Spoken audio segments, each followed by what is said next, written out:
আজকে নুসেবার মনটা একটু বেশিই খারাপ। আল্লাহুম্মা সল্লি সাল্লিম আলা নাবিয়ানা মুহাম্মদ। সকালবেলা খুব সিম্পল খাবার দিয়ে নাস্তা করলাম। তারপর চলে আসলাম দুপুরের রান্নার জন্য।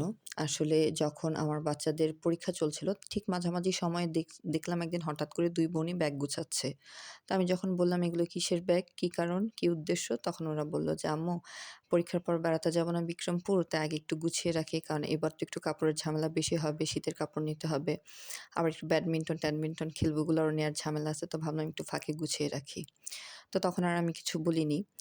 তো আসলে ব্যাপারটা হচ্ছে গিয়ে ডিসেম্বর মাস, স্বাভাবিক বাচ্চাদের তো একটু ঘুরতে যেতে মন চায়।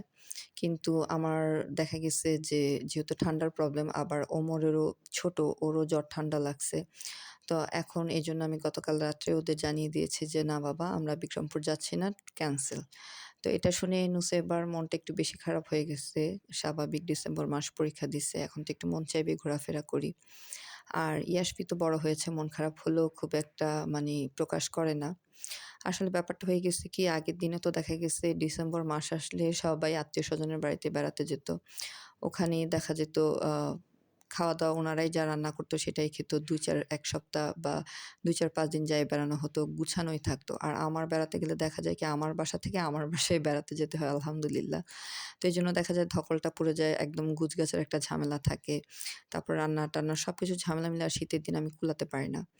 তো এজন্য দেখা গেছে আমি ক্যানসেল করে দিছি। কিন্তু এখন ২ মেয়েরই মন খারাপ। নুসাইবা ব্যাগ থেকে সমস্ত কাপড়গুলো বের করে একাই গুছাচ্ছিল আর এগুলো সব ড্রয়ারে ঢুকাচ্ছিল। তো আমি বললাম, "বাবা, এখন তো আর সেই আগের দিন নাই যে মানুষের আত্মীয়স্বজনের বাসায় বেড়াতে যেতে যাওয়ার একটা অপশন আছে। কিছু করার নাই।"